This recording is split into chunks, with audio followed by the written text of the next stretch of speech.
오늘 우리가 읽은 이 본문 창세기 3장 1절부터 8절까지 말씀은 사실 많은 사람들이 잘 알고 있는 내용입니다. 바로 아담과 하와가 뱀의 유혹으로 인해서 선악과를 따먹은 사건이죠.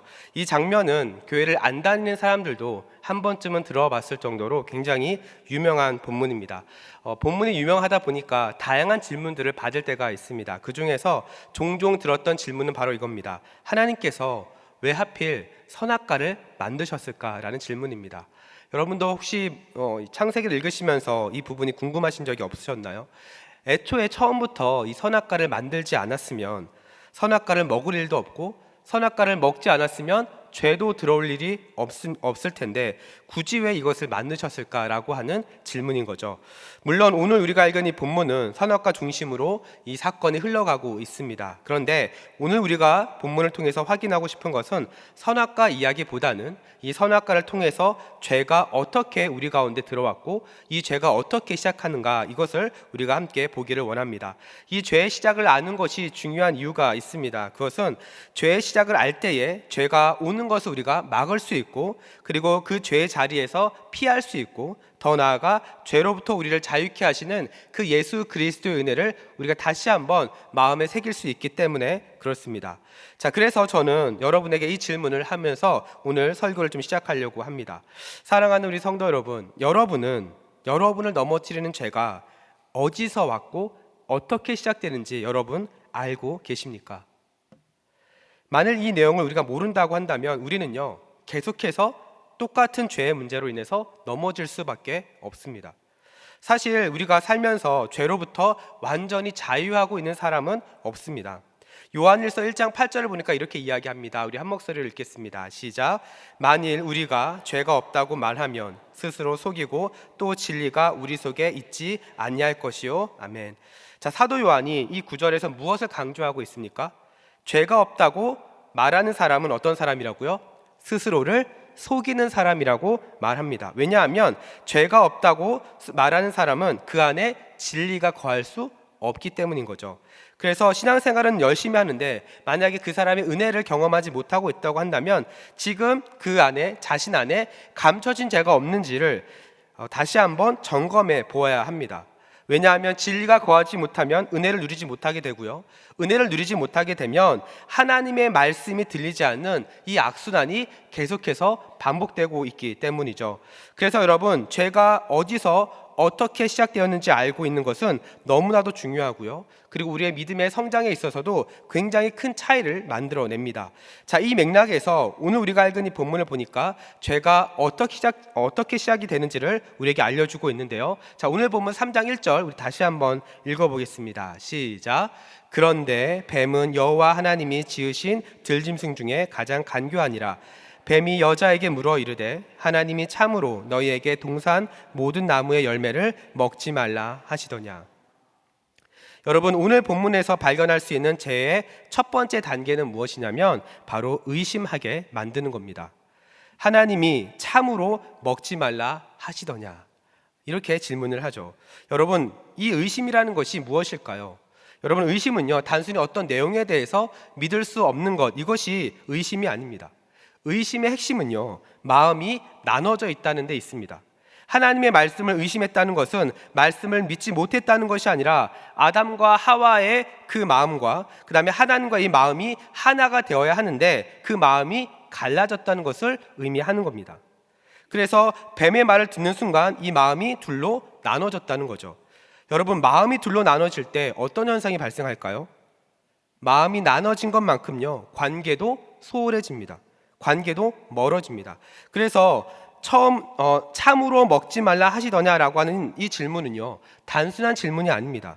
이 질문을 들은 다음에 하나님의 말씀을 그대로 믿고 따랐던 하나님과의 관계에 지금 균열이 생기고 있는 겁니다. 그래서 하나님의 선하심, 하나님의 사랑, 하나님의 지혜, 하나님의 은혜, 이러한 것들에 대해서 조금씩 금이 가면서 관계가 조금씩 멀어지고 있는 거죠. 그 시작이 뭐라고요? 의심에서부터 지금 시작하고 있는 겁니다. 이 작은 균열이 처음에는 아무것도 아닌 것 같지만 이 의심이 점점 마음속에 자리 잡아가는 순간, 그때부터는 이제 하나님의 말씀이 들리지 않게 되는 거죠. 그래서 여러분, 우리는 어떤 태도로 하나님의 말씀을 대하고 있는지를 우리는 항상 점검해야 합니다. 또한 마음이 둘로 나눠졌다는 것은요, 기준이 바뀌고 있다는 것을 의미합니다. 왜냐하면 의심이 그 마음에 자리 잡히는 순간 그 다음에는 무엇이 따라오냐면 자신의 의견, 자신의 생각이 따라오게 되거든요. 그래서 신앙생활 하면서 이런 의심하는 사람은 이런 질문을 할 때가 있습니다. 꼭 그렇게까지 해야 되나?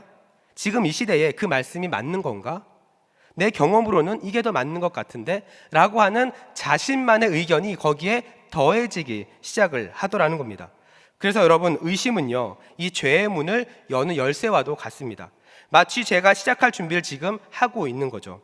이 작은 균열이 마음을 갈라놓고요, 그 틈 사이로 자신의 생각이 들어가면서 결국 우리는 하나님 앞에 온전히 나아가지 못하게 되는 겁니다. 자, 그렇다면 여러분, 우리 안에 이런 의심이 찾아올 때 우리는 어떻게 해야 할까요? 야고보서 1장 5절부터 7절 말씀 우리 한 목소리로 한번 읽어보겠습니다. 시작. 너희 중에 누구든지 지혜가 부족하거든 모든 사람에게 후히 주시고 꾸짖지 아니하시는 하나님께 구하라. 그리하면 주시리라. 오직 믿음으로 구하고 조금 더 의심하지 말라. 의심하는 자는 마치 바람에 밀려 요동하는 바다 물결 같으니 이런 사람은 무엇이든지 주께 얻기를 생각하지 말라. 여러분, 이 의심이 드는 마음이 믿음과 연결되려면 어떻게 해야 된다고 말합니까? 하나님 앞에 지혜를 구하라고 이야기합니다. 그리고 하나님 앞에 지혜를 구할 때 어떻게 됩니까? 주시겠다라고 성경은 이야기를 합니다. 여러분, 한번 생각해 볼 수 있기를 바랍니다. 여러분이 지금 겪고 있는 많은 혼란과 갈등, 그리고 모든 문제의 중심에 하나님의 지혜가 있습니까?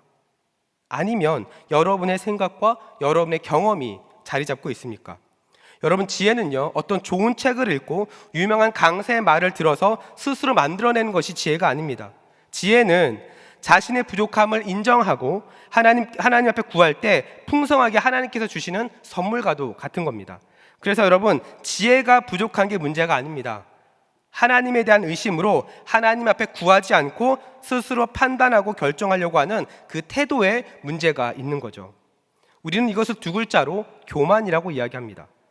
그리고 의심에서 시작된 이 의심이 교만으로 이어질 때 두 번째 제 단계가 찾아오는데요. 그것은 무엇이냐면 말씀에 대한 왜곡입니다. 오늘 보면 3절과 4절입니다. 우리 한 목소리를 읽어보겠습니다. 3절과 4절 한 목소리 읽습니다. 제가 읽어드릴게요. 동산 중앙에 있는 나무 열매는 하나님의 말씀에 너희는 먹지도 말고 만지도 말라 너희가 죽을까 하노라 하셨느니라. 뱀이 여자에게 이르되 너희가 결코 죽지 아니하니라. 여러분, 창세기 2장 17절 말씀을 보면요, 하나님께서는 분명하게 선악과를 먹으면 반드시 죽는다고 말씀하셨습니다. 자, 그런데 하와는 이 말씀을 다음과 같이 이야기하죠. 너희는 먹지도 말고 만지도 말라 너희가 죽을까 하노라. 여러분, 하와의 이 말을 보면서 몇 가지 차이점이 좀 보이십니까? 하나님은 먼저 선악과를 만지지 말라고 말씀하신 적이 없습니다. 그리고 죽을까 하노라가 아니라 분명 죽는 겁니다. 정리하면 하와는 지금 하나님의 말씀을 있는 그대로 받아들이지 않고 자신에게 유리한 것은 과장하고 불리한 것은 축소하면서 이 말씀을 지금 왜곡하고 있는 거죠. 이때 뱀은 하와의 약점을 놓치지 않고 다음과 같이 이야기합니다. 오늘 보면 4절과 5절입니다. 한 목소리를 읽습니다. 시작. 뱀이 여자에게 이르되 너희가 결코 죽지 아니하리라. 너희가 그것을 먹는 날에는 너희 눈이 밝아져 하나님과 같이 되어 선악을 알 줄 하나님이 아심이니라. 여러분, 뱀이 하와에게 지금 말하고 있는 이 말의 핵심이 무엇일까요? 창조주 하나님과 피조물 인간의 경계를 지금 무너뜨리고 있는 겁니다. 하나님과 같이 된다는 말은 바로 이런 의미이죠. 인간도 하나님처럼 선과 악을 알아서 선택할 수 있는 권한을 가질 수 있다라고 지금 이야기를 하는 겁니다. 이것은 다른 말로 하면요, 내 인생의 주인은 나라고 이야기하는 것과 같은 이야기입니다. 여러분, 너무나도 매력적인 말 아닙니까? 지금 이 시대를 살아가는 사람들의 대부분이 이러한 생각으로 가지고 살아가고 있어요. 내가 결정하고 내가 주도적으로 무엇인가를 하고 내 힘으로 무엇인가 이루려고 합니다. 멋있어 보이죠? 내 힘으로 무엇인가 이룬다라고 하는 거 굉장히 의미 있는 일일 수 있습니다. 자, 그런데 영국의 소설가이자 신학자였던 C.S. 루이스가 그가 쓴 책 스크루테이프의 편지에서 이렇게 이야기를 합니다. 제가 읽어드릴게요. 하나님은 인간이 완전히 자신의 백성이 될 때 가장 참된 자신으로 살아갈 수 있게 하십니다. 그러나 사단은 인간이 스스로 옳고 그름을 판단하려고 하고 자기 중심성을 놓지 못하도록 유도합니다. 여러분, 무슨 뜻일까요? 죄는 인간이 하나님의 뜻을 따르기보다 자신의 선악의 기준이 되려고 할 때 그때부터 시작이 된다라는 겁니다. 그래서 자신의 기준으로 살아가면서 말씀을 의심하고요, 자신의 기준으로 봤을 때 교만해지고요, 자신의 기준으로 봤을 때 말씀을 자기 마음대로 왜곡하기 시작을 하는 겁니다. 이렇게 자기 기준으로 왜곡된 시선으로 선악과를 보니까 이 선악과가 어떻게 보입니까? 오늘 본문 6절입니다. 한 목소리를 읽습니다. 6절 말씀 함께 읽습니다. 시작. 여자가 그 나무를 본즉 먹음직도 하고 보암직도 하고 지혜롭게 할 만큼 탐스럽기도 한 나무인지라. 여자가 그 열매를 따먹고 자기와 함께 있는 남편에게도 주매 그도 먹은지라. 여러분, 아담과 하와는요, 선악과를 보면서 무엇을 기억해야 될까요? 어떤 걸 봐야 됩니까? 진짜 맛있겠다, 저 한 입만 먹어보면 좋겠다, 이런 것이 먼저 생각이 들어야 할까요? 아닙니다. 먹지 말라라고 하는 하나님의 말씀이 기억나야 했습니다. 다시 말해서 하나님께서 선악과를 만드신 이유는 하나님의 말씀을 기억하게 하기 위함인 거죠. 그리고 먹으면 죽는다라는 말이 무슨 말입니까? 아담과 하와를 협박하는 걸까요? 아닙니다. 하나님의 말씀을 떠난 인생은 어떤 인생입니까? 죽은 인생인 거예요. 이것을 선악과를 통해서 아담과 하와에게 알려주는 겁니다. 그래서 이 선악과를 어디에 두었습니까? 동산의 중앙에 둔 겁니다. 가장 잘 보이는 곳이죠. 다시 말해서 아담과 하와는 에덴 동산에서 하나님의 말씀대로 살아갈 때에 그들이 온전하게 살 수 있다는 것을 선악과를 통해서 알 수 있는 겁니다. 아마도 뱀의 말을 듣기 전까지는 아담과 하와는 그 선악과를 보면서 이 하나님의 말씀을 기억했을 겁니다. 자, 그런데 뱀의 말을 듣고 하나님의 말씀을 의심하고 자신이 유리한 쪽으로 해석하기 시작하면서 하나님 말씀을 잊어버린 겁니다. 그리고 선악과를 보았고 그 선악과를 먹었고 그 선악과를 자기 남편에게까지 주게 된 거죠. 사랑하는 우리 성도 여러분, 죄는요 이렇게 들어옵니다. 첫 번째가 무엇이었나요? 의심입니다. 두 번째는 뭐였나요? 교만이고요. 세 번째는 왜곡, 네 번째는 욕망입니다. 이 네 가지 단계를 통해서 사람은 지금 넘어지고 있는 거죠. 그래서 여러분, 성도의 신앙은요 어떤 결정을 내리는가에 따라서 그의 신앙의 성숙도가 결정이 되는 겁니다. 우리 앞에는요 늘 보이지 않는 선악과가 있습니다. 그리고 이 선악과는 어떻게 여러분 앞에 다가옵니까? 먹음직하고 보암직하고 지혜롭게 할 만큼 탐스러운 모습으로 여러분에게 다가오는 겁니다. 이때 우리는 어떻게 반응해야 될까요? 하나님의 말씀이 기억나야 하는 겁니다. 두 번째는 뭘까요? 이 말씀을 올바르게 해석하는 지혜가 있어야 합니다. 세 번째는 뭐가 필요할까요? 말씀의 진리 앞에 순종하는 결단이 필요한 거죠. 그리고 자신의 탐욕에 따라서 결정하는 것이 아니라, 선택하는 것이 아니라 말씀의 순종을 통해서 하나님과의 관계를 계속해서 지켜나가는 겁니다. 그래서 잠언 3장 5절과 6절은 다음과 같이 이야기합니다. 우리 한 목소리로 한번 읽어보겠습니다. 시작. 너는 마음을 다하여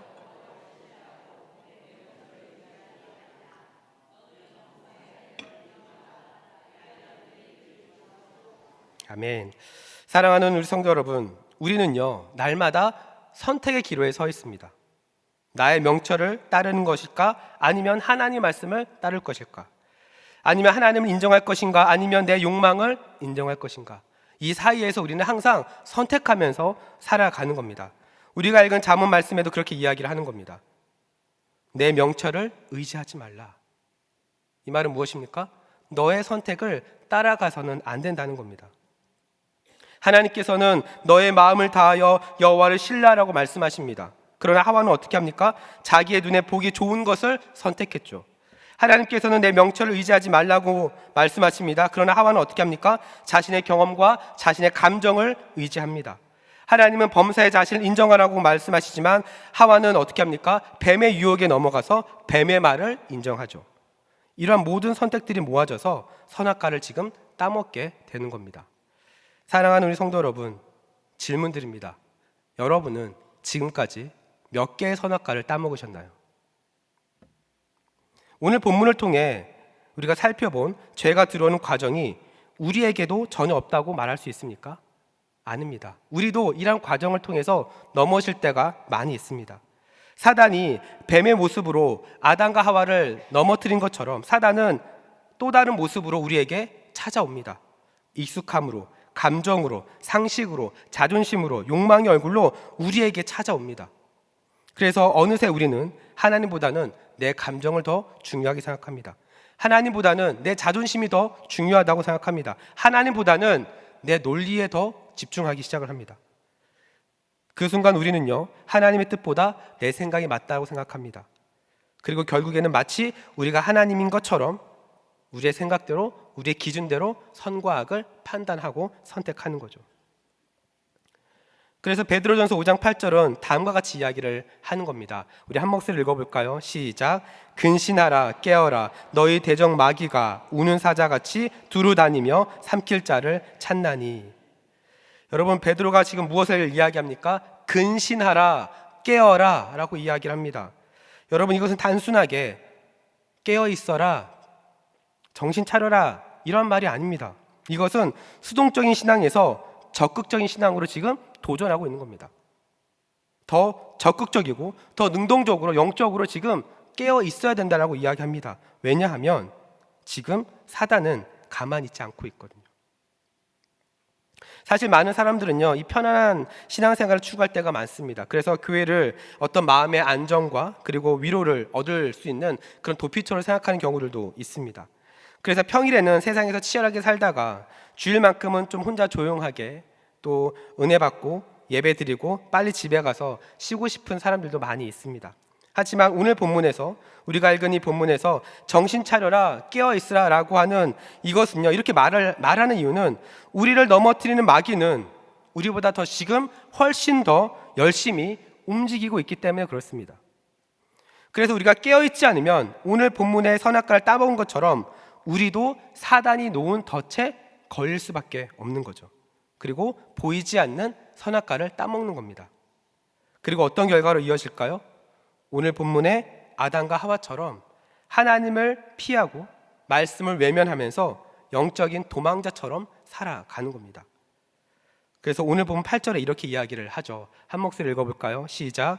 그들이 그날 바람이 불 때에 동산에 거니시는 여호와 하나님의 소리를 듣고 아담과 그의 아내가 여호와 하나님의 낯을 피하여 동산 나무 사이에 숨은지라. 여러분, 아담과 하와는요, 선악과를 먹으면 하나님처럼 돼서 더 나은 삶을 꿈꿨을지도 모르겠습니다. 아마 그런 것을 더 기대했을 겁니다. 하지만 실제는 어떻게 됩니까? 그들의 눈이 밝혀진 것이 아니라 오히려 영적으로 어두워졌어요. 오히려 아담과 하와에게 수치심을 느끼게 했습니다. 그리고 그들을 하나님으로부터 숨게 만들었습니다. 하나님과의 관계가 끊어지게 만들었습니다. 사랑하는 여러분, 이것이 죄의 결과입니다. 누구보다 하나님과 가까웠던 아담과 하와였습니다. 하나님은 아담과 하와에게 필요한 모든 것을 다 준비해 주셨습니다. 오늘날로 말하면 하나님은 아담과 하와에게 집도 주고 땅도 주고 먹을 것도 주고 직업도 주고 자녀를 낳으면 그 자녀에게 복도 주시겠다라고 말씀하셨습니다. 그런데 이 모든 것을 한 번에 빼앗아간 것이 바로 죄입니다. 저는 이 부분을 보면서 어쩌면 지금 우리도 이렇게 신앙생활하고 있지 않을까라는 생각이 들었습니다. 예배도 드리고 기도도 하지만 정작 삶에서는 하나님의 말씀이 아니라 돈의 뒤에 숨어 있는 경우입니다. 사람 뒤에 숨어 있는 경우입니다. 자신의 경험과 자신의 감정에 숨어 있는 경우입니다. 그래서 아담과 하와가 선악과 때문에 에덴 동산에서 아무것도 누리지 못한 것처럼 그것보다 훨씬 더 좋은 하나님의 은혜가 있음에도 불구하고 그것을 누리지 못하고 있는 거죠. 사랑하는 우리 성도 여러분, 여러분은 어디에 숨어 계신가요? 시편 139편에 보니까 다윗은 이렇게 이야기를 합니다. 내가 주의 영을 떠나 어디로 가며 주의 앞에서 어디로 피하리이까? 여러분, 다윗이 이렇게 고백한 이유는요, 하나님이 자신보다 자신에 대해서 더 잘 아시는 분임을 다윗은 믿었기 때문에 그렇습니다. 그래서 이 시편의 1절부터 6절 말씀을 보면 다윗은 하나님이 자신의 생각, 자신의 말, 자신의 행위, 자신의 습관까지도 알고 계신다라고 고백을 하죠. 여러분, 우리도 마찬가지입니다. 지난번에도 말씀드렸던 것처럼요, 우리는 우리 자신을 아는 것 같지만 잘 모릅니다. 모르니까 고민하고요, 모르니까 결정을 못하고요, 모르니까 스트레스를 받는 겁니다. 이와 관련해서 C.S. 루이스는 또 이런 말을 합니다. 우리의 삶은 자기가 만든 생각과 이미지를 버리고 눈에 보이지 않지만 실제로 존재하는 하나님께 자신을 맡기는 순간 사단은 아무것도 할 수 없다. 우리의 모든 것을 하나님 앞에 맡겨드릴 때 사단은요, 아무 힘도 쓸 수 없다라고 이야기를 합니다. 사랑하는 여러분, 우리의 마음이 혼란하고 때로는 결정하지 못하고 앞이 보이지 않을 때 여러분 숨어 있으면 안 됩니다. 숨어 있지 마시고 하나님 앞에 더 나오셔야 합니다. 나와서 하나님 앞에 지혜를 구하셔야 합니다. 은혜를 구하셔야 합니다. 그리고 다시 말씀으로 돌아가셔야 합니다. 그래서 왜곡된 시선으로 바라보는 말씀이 아니라, 내가 듣고 싶은 말만 듣는 말씀이 아니라 여러분의 영적 상태를 정확하게 진단하시고 여러분을 살리시고 붙드시는 그 하나님의 말씀이 여러분에게 들려야 합니다. 그러려면요, 내 생각, 내 경험, 내 마음이 아니라 날마다 하나님 앞에서 말씀으로 우리 자신을 객관적으로 볼 수 있는 믿음과 용기가 필요합니다. 내가 아니라 하나님의 주인이십니다. 내 생각이 아니라 하나님의 생각이 옳으십니다. 내 뜻이 아니라 하나님의 뜻이 더 중요합니다. 이 믿음을 가지고 나아갈 때 우리는 주님 앞에 설 수 있습니다.